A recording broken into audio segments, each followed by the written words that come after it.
இரண்டாவது நாளாக டிவிகே தலைமை நிர்வாகிகளிடம் டெல்லி சிபிஐ விசாரணை.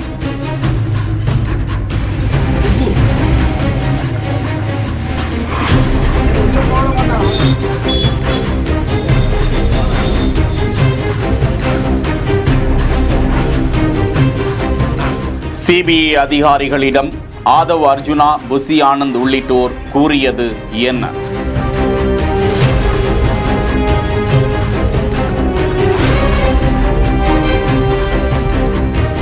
உச்சநீதிமன்றத்தால் அமைக்கப்பட்டிருக்கும் சிபிஐ அதிகாரிகள் கரூர் துயர சம்பவ மரணங்கள் குறித்து, அது எவ்வாறு நடந்தது என்பது குறித்து ஏராளமான புள்ளி விவரங்களையும் கரூர் மாவட்ட ஆட்சியர் எஸ்பி உள்ளிட்டோரிடத்திலும் தொடர் விசாரணை மேற்கொண்டனர். சம்பவம் நடந்த பகுதியில் இருக்கக்கூடிய சாட்சிகள், சிசிடிவி கேமராக்கள், மருத்துவமனையில் பிரேத பரிசோதனை செய்ததற்கான அடையாளங்கள், ஆவணங்கள், அது தொடர்பான காணொளிகள் அனைத்தையும் பறிமுதல் செய்து விசாரித்தார்கள். முக்கியமாக விஜய் பயணித்த பிரச்சார வாகனத்தில் பொருத்தப்பட்டிருந்த சிசிடிவி கேமரா ஆதாரங்களும் கைப்பற்றி விசாரிக்கப்பட்டனர். முன்னதாக கரூர் மாவட்ட தாவேகா நிர்வாகி மதியழகன் உள்ளிட்டோரிடமும் விசாரணை நடந்து வந்த நிலையில் டெல்லி சிபிஐ அலுவலகத்திற்கு வருமாறு நிர்மல்குமார், ஆதவ் அர்ஜுனா, புசி ஆனந்த் மற்றும் கரூர் மாவட்ட ஆட்சியர் எஸ்பி உள்ளிட்டோருக்கு சம்மன் அனுப்பப்பட்ட நிலையில் இரண்டாவது நாளாக புசி ஆனந்த், நிர்மல்குமார், ஆதவ் அர்ஜுனா ஆகியோர் ஆஜராகி இருக்கிறார்கள். அவர்களிடம் கரூர் துயர சம்பவத்திற்கு என்ன காரணம்,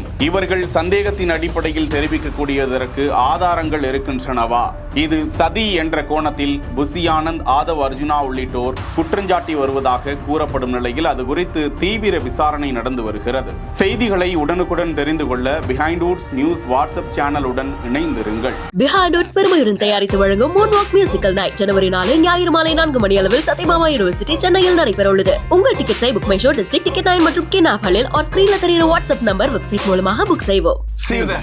செய்திகளை வழங்கியோர் GT holidays, Medway hospitals, Aalaya cotton dhotis and shirts.